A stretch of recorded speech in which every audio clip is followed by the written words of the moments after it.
So welcome to this webinar. My name's Ian Holmes and I'm joined here with my colleague Guy McGarver. Guy is going to answer any questions that you add, so please feel free. Today we're going to look at the Aerial Digimap Collection, which is the newest collection in Digimap because it's now being combined with LiDAR. So they're provided as a single entity, so LiDAR and Aerial Digimap.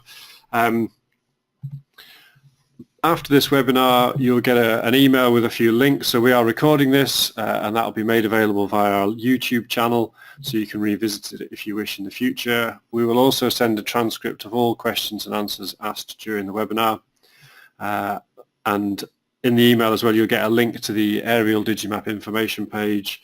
And at the end of this webinar, there'll be a quick feedback form. We'd really love it if you take a couple of minutes just to fill in answer a couple of questions, just to give us a bit of feedback on the webinar. And if you've got any suggestions for future topics for webinars, then there's an area on there, so please feel free to use that. So we'll send this information out. It usually goes out tomorrow around 24 hours after the webinar, so tomorrow lunchtime.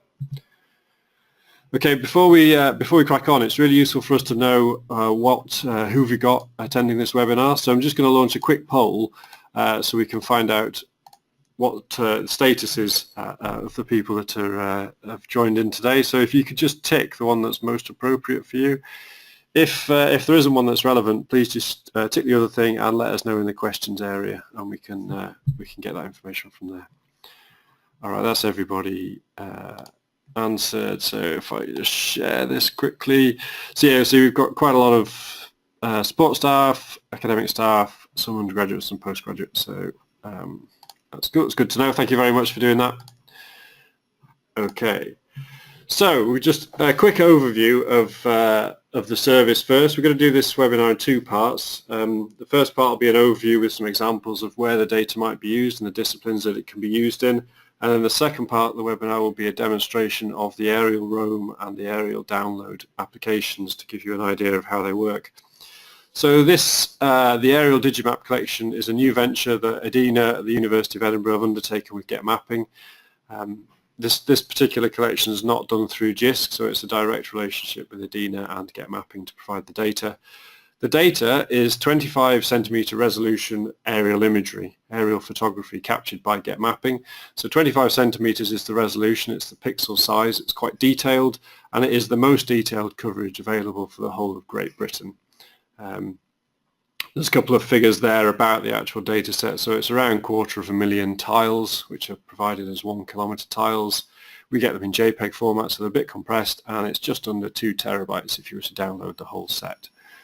As part of the agreement with Get Mapping, we will be getting updates to the data every year. We took one earlier this year for the 2015 data, and that was applied. I'll show you a distribution of where that data went in a couple of minutes. So a little bit of information about the data. Obviously it's not possible to fly the whole country in one go. It's a large area, so it's very much a mosaic data set made up of data from different time periods. This map here shows the distribution of the data at the point when we launched it, which was in October 2016. We have since taken an update for 2015 data, so a lot of the older data that you see there from 2004 and earlier, and even up to 2010, in fact, has been replaced by newer data. So the data that we took that was updated earlier this year was from 2015, so it was flown in 2015, and it covered around 30% of the country. So after this particular update, now 77% of the data in Aerial Digimap is from 2013 or later, so the last 4 years. We should be getting another update, hopefully, in the next few months for the 2016 data flown by Get Mapping, which again will bring much more of the country up to date and more recent information. So as well as being a fascinating resource, aerial photography also has numerous practical applications across lots of different disciplines, and we're going to look at a couple of these now. So the first one I wanted to focus on was archaeology. Now, nowadays aerial photography is a key resource for archaeology, as it allows individuals to get a better understanding of archaeological sites. It's actually one of the most important ways of identifying new sites now for archaeologists, because it allows the user to identify features that are not often visible on the ground. So things like shadow markings and different ground characteristics you can pick up from the aerial photography that you wouldn't necessarily see when you're actually on the ground. So what I'm going to do is I'm just going to jump out of this PowerPoint and go to my aerial roam application. So here, don't worry about this for the moment. We're going to come back and do a proper demo of aerial roam in a minute, but this is just to show you some of the data that's in there and how it can be used for archaeology. This is a Roman fort along Hadrian's Wall, so in Northumberland, Cumbria area. It's called Bird Oswald. You can see the boundary of the fort here. Hadrian's Wall runs along this road to the west, and you can also see it running across to the east here and down this direction here. So some towers and things are visible. When you zoom in, you can see the sentry towers. If I just zoom back to the actual fort, so you can see in this area the boundary wall of the fort's clearly visible. This particular area in the northwest corner has had some excavation, and they've, if we zoom in a little bit, you can see it's quite detailed. They've uncovered some of the things that are actually under the ground there. But also you can see other features visible in this map. Here in the center there's a well feature. You can see a little circle with a dark centered bit. There are actually other features visible. In particular note is this lighter area here. Now if we switch over to the Ordnance Survey Roam application of the same area, so here we've got our Bird Oswald Roman Fort. If I zoom in, you'll see that the well's marked already on the map, but there's nothing marked in this southwest corner of the fort. So I'm not saying that I've found something worthy of excavation, but it's just an illustration that this photography could be used to try and identify sites that might be worthy of future investigation, so you can target your archaeological studies to these areas. Okay, so that's a little quick look at archaeological case study. The next one I wanted to talk about was in the area of ecology, agriculture and land use. So in land use terms, aerial photography can be used to examine larger areas, allowing the site's visits to be more focused on specific locations. So because you can look at a big area at once, it makes it easier to target and identify specific areas for local site visits. Again, I'm just going to jump into aerial roam again. And in this case, I'm going to go to an area called Elterwater, which is a small village in the Lake District, so over in Cumbria. So if I just zoom in a little bit, you'll see here we've got the actual village of Elterwater here is on the eastern side of this image. But dominating the western area to the west of the village is this quarry feature. Now this is actually an open cast quarry, and that's on the eastern side here. And this section on the west here is a spoil heap. So you can see the ground's been dug away here, and some of it's been put on the ground as a spoil heap on the west here. Now what you can do with the map tools is we can use our standard measurement tools that we've got built into the system, and we can actually measure this area. So I can measure around the area that's been excavated, do a fairly basic, just a rough measurement, and we'll see that this comes in at around 42,000 square meters, so 4.2 hectares. It's a reasonable sized quarry. But yeah, so here we're using the standard tools that we've got available in Roam to measure this particular area, but we could use these for measuring different types of land cover, so things like forestry, agriculture, urban areas, and in this case a quarry. So it could be useful for ecological and land use type studies.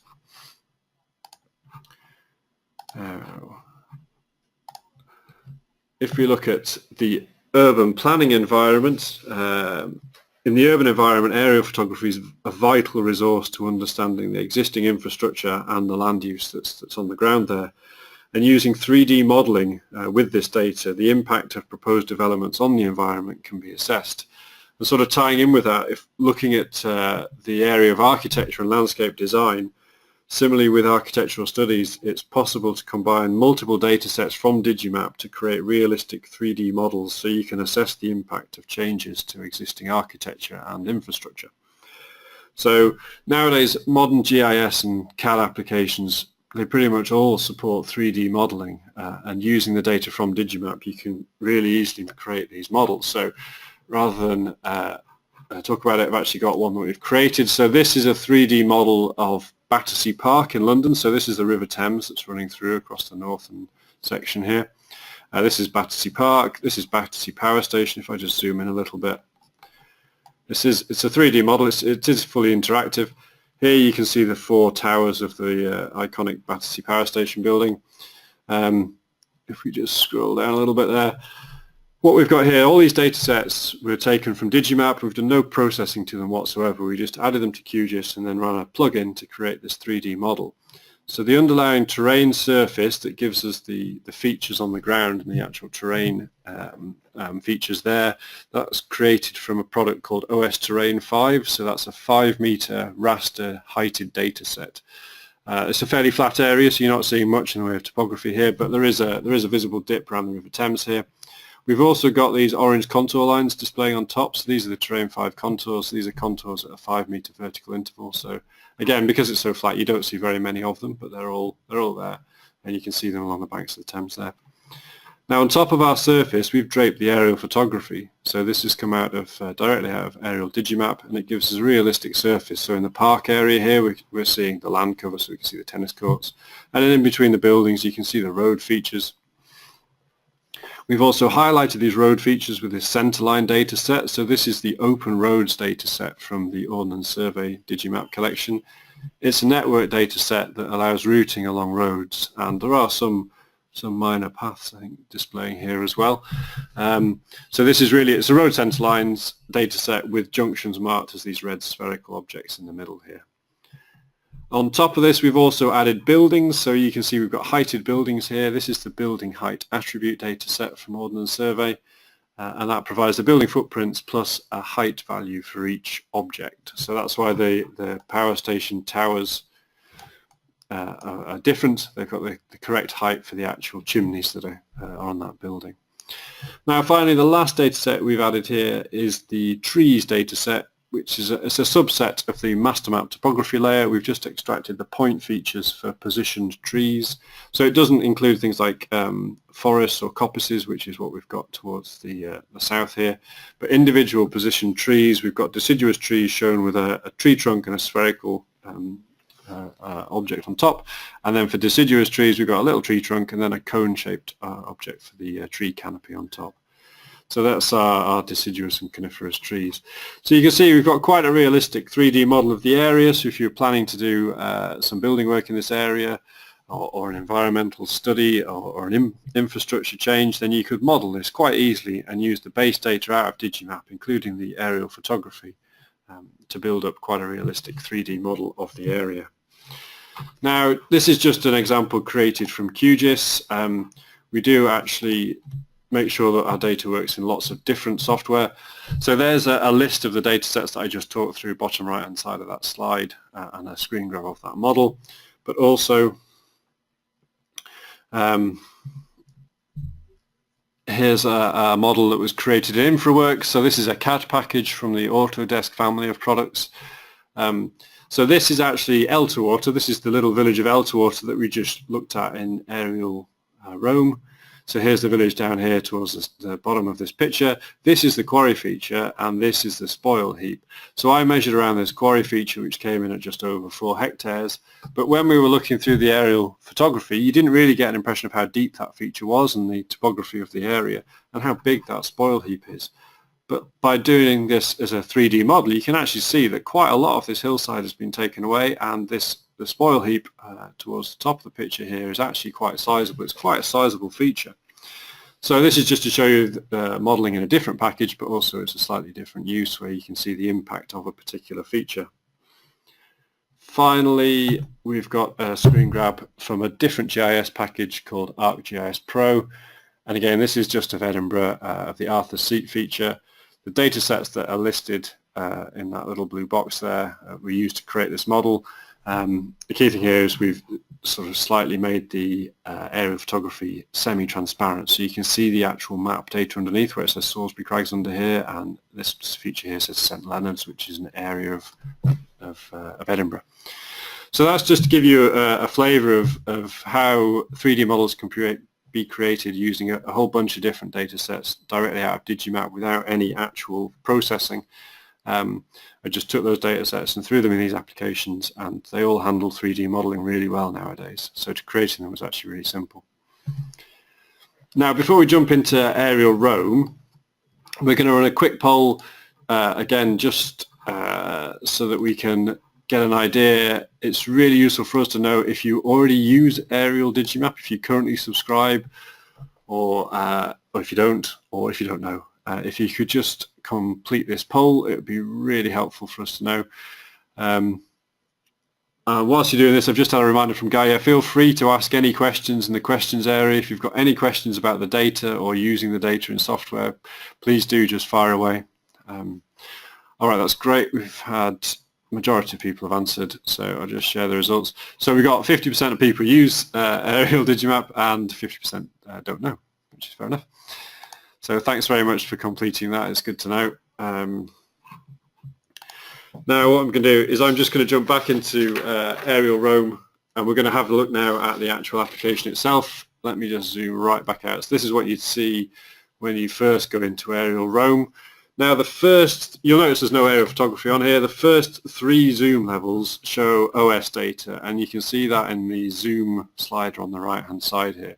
So if I zoom in a little bit, and again you'll see the data gets a bit more detailed. I'll zoom in on Edinburgh, and then once you go in a bit further you start to see the aerial photography.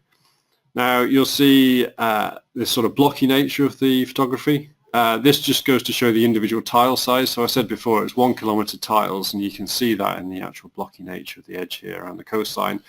You can also see the data only really covers land here. Where there are islands, then obviously there is photography, but in areas where it's just open sea, there is no photography available. It is just a land-based data set, and it's the same around the whole country. The Ordnance Survey data that you see here is all Ordnance Survey open data. So it's not very detailed. We do have other Ordnance Survey data that's available in here as well, which I'll show you in a few minutes.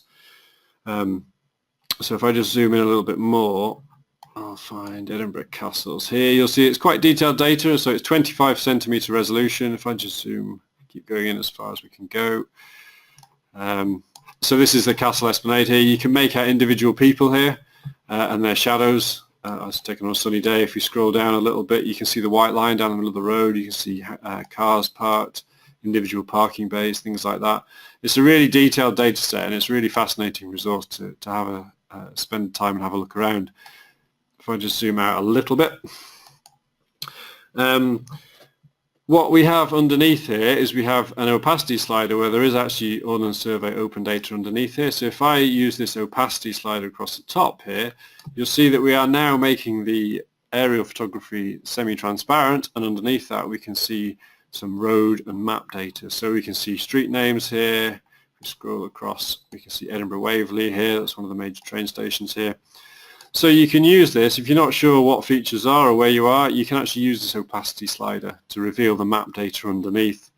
The alternative thing to do is to use an overlay, and we've got a road place name overlay. So similar to what you'd see and you'll be used to in things like Google Maps, where you can turn labeling on. So this just puts roads on top and road names, and also things like train stations, area names, things like that. So that's all done through this overlays menu on the top of the map here. And one of the common things that people obviously want to know when they're looking at a particular map image is that you can find out when it was actually flown, when that particular image was taken. Now using this Get Feature Information tool, you can click on the map and it'll give you some information. If I just zoom out of my map, you'll see what it's actually done is it's drawn a square box around the tile that I've clicked on, and it tells me when that particular tile was flown. So here we go, this tile of Central Edinburgh was flown on the 11th of June 2015. Now if I zoom down to Greenwich, we can see a couple of things to do with the data. So here we go. So now here, this is Greenwich in London. Here's the Thames. Now, if you look closely, you'll actually see there are some obvious colour boundaries here, and there's a sharp corner there. If I use the Feature Information tool and I click on this square here, it tells us that that particular tile was flown on the 7th of June 2015. If I choose the one to the south of that, where there's actually a clear colour difference, you see that this one was flown in 2014, so in May 2014. So some of the tiles have a hard edge here. So the data set, like we said at the very start, it's not a continuous data set. It's just not possible to fly the whole country at the same time. So get mapping, they go out and they capture the areas that they can or that they're targeting to capture, and then they come back and they have to process it, and then they have to match that data so that it matches up perfectly with neighboring tiles flown at different dates. So sometimes you will see obvious color changes between two tiles that have been captured on different dates. But at other times you will see, if I choose this tile on the right hand side here, you'll see there's actually an obvious color change that follows this road and then goes off towards the southwest here. So, and you'll see in the information for this tile, it's actually got 2 dates. So some of it was flown in May 2014 and some was April 2013. And if I click on the tile to the right here, you'll see this was 2013. So it's possible to deduce that from this tile, the eastern part of it was flown in 2013 and the western part was in 2014. And what's happened here, if I just zoom in on this junction, Get Mapping have actually, when they've merged these two data sets together, they've followed an obvious feature, which is the edge of this particular road, and you can see the color change following my cursor along this area. But if we zoom right in, you'll see that the two data sets match up perfectly. They've aligned it absolutely spot on. So the edge of the curb and the lines that make up the road markings, they all match up perfectly. So it just goes to show the detail and the care that's gone into this data. So yeah, so that's what you'll see. So if you do see a tile that's got more than one fly date in it, it's because it's made up of multiple flights, that data that's in there. And the way to find out which bit's which is to check the adjacent tiles around it and see if you can work out which bits from when. Okay, so because this is Roam, it follows our standard framework for all of our Roam clients. We've got all the standard features that are available in Roam, so you can import and export annotations using the Open Import Annotations menu and the Save Export Annotations menu. You can also open any saved maps, and you can save any of your maps as well. So you can save a map in Aerial Roam and open it up in Ordnance Survey Roam and such like. So it's got all that standard import, export, annotation functionality and the Open Save Map functionality. We've already had a quick look at the map tools in terms of measuring that quarry in Elterwater, but we've also got the full range of annotation tools. So it's just like every other Roam client that you'll be familiar with. All the functionality is exactly the same. The final thing to mention is around printing. If we go to the print dialog, you'll see that in here we've limited the maximum print scale range to 1 to 175,000, and also the maximum paper size is limited to A3. We've done this for performance reasons. The data that underlies this, as I said before, is this 1 kilometer tile data set. If you were to create a print file at A3 at the maximum print scale of 175,000, 1 to 175,000, that's the equivalent of opening up around 2,600 individual 1 kilometer tiles. So it's shunting a huge amount of data into a print file. And so we've done it for performance reasons. If you were to create a print file bigger than that or at a larger scale, then the print file would be too big, or it would take too long to create, just due to the data volume going into that print file. So that's just something to be aware of, but the prints that come out of here are really high quality, just like all the other Roam prints that you get from the other collections.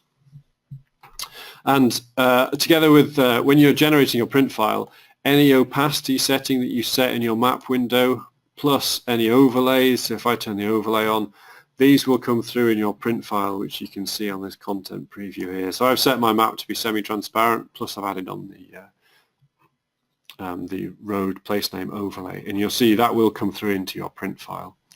So any transparency setting will come through. So if you want it fully opaque, then that's totally fine. If you want it down at 30% opacity, then that will also come through in your print file. Okay, so that's really a run through of the Ordnance, the Aerial Digimap Roam application. Hopefully that was useful and explains a little bit more about the data. It does only display the most recent data that we have. So there's no facility in there at the moment to display previous versions. So around 30% of the data was updated with the 2015 data.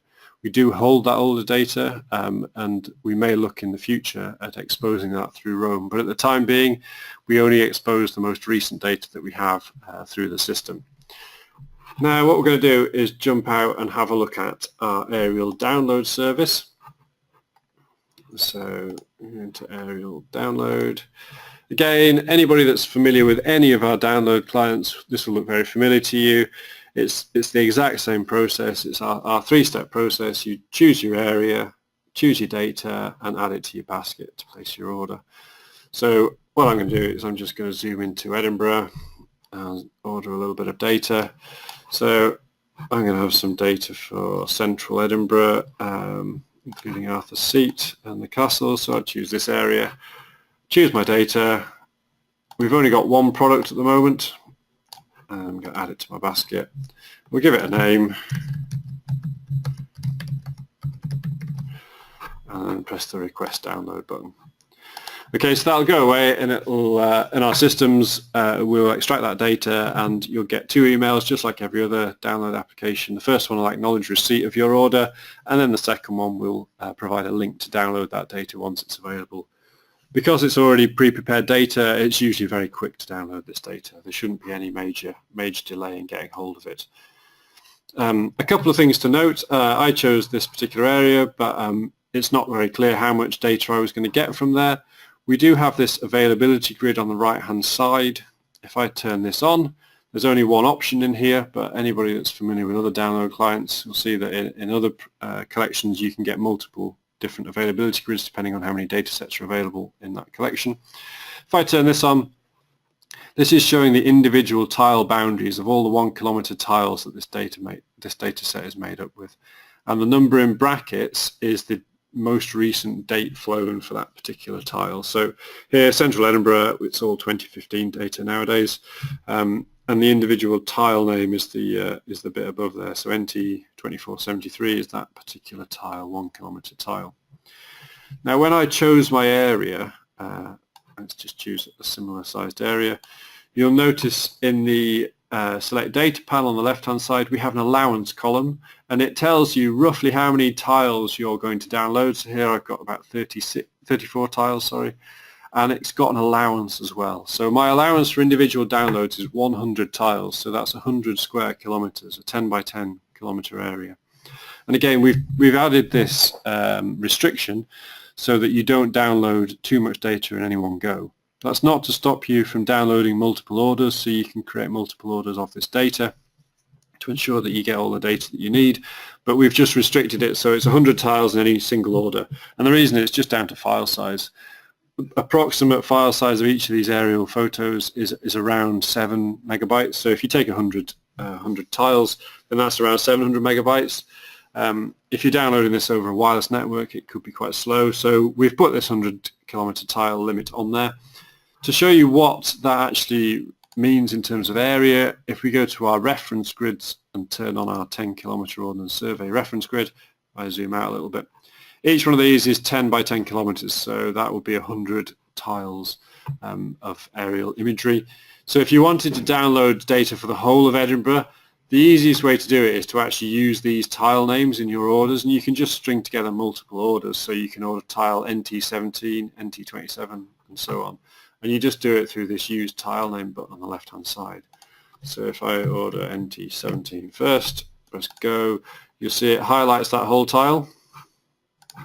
So I could download all that, and you'll see it's telling me that's 100 tiles, and I could just place a second order for NT27, another one for NT37, and then 3 more for those. It wouldn't take very long to do that, and you'd get the data really quickly. But that's just to show you how you can get more data than the allowance lets you, because the allowance is just for a single download at any one time.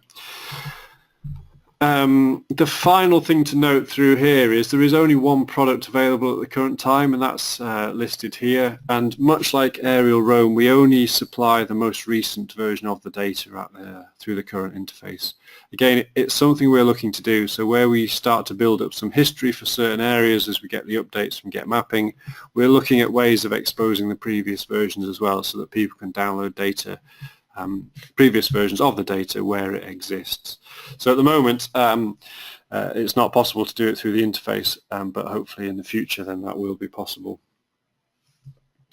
Okay, so really that's all I wanted to show you in Aerial Roam and Aerial Download. just going to flick back to the slides now. The last thing that most people want to know is actually how they get access to the system. So I know obviously around half of you are already subscribed, so this isn't maybe so relevant to you, but for those that don't know, if you're interested in getting access to Aerial Digimap, then for users that are attending this webinar, please speak to your Digimap site rep. If you're not sure who your site rep is, then there is a link in the slides that you'll get a link to tomorrow, and that's listed there on the screen. You can check on there and see who your site rep is. Go speak to them, register your interest in Aerial Digimap, see if it's something that they've had a lot of requests for. For any site reps that are attending today, then there is a help page in our system. Again, there's a link on the screen there, and that explains the whole process. You basically just need to fill in a subscription form and agree to the license terms, and obviously pay the fee. The different bands for the fee are shown at the top there. It's based on your higher education band, so the bigger the institution generally, the higher the fee, and these are annual prices. But yeah, if you have any questions about the process or about the data, then please do get in touch with us. Our email address is at the bottom of that particular slide. But myself and Guy will stick around for a few minutes and answer any questions that you have. Hopefully you found all this useful. There will be links sent out tomorrow lunchtime with, as I said at the very start, to recording this webinar, plus the slides and a transcript of any questions that were asked during the session. But yeah, please, if you do have any questions, please do just fire away through the questions panel. Otherwise, thanks very much for attending, and we hope that you found this useful.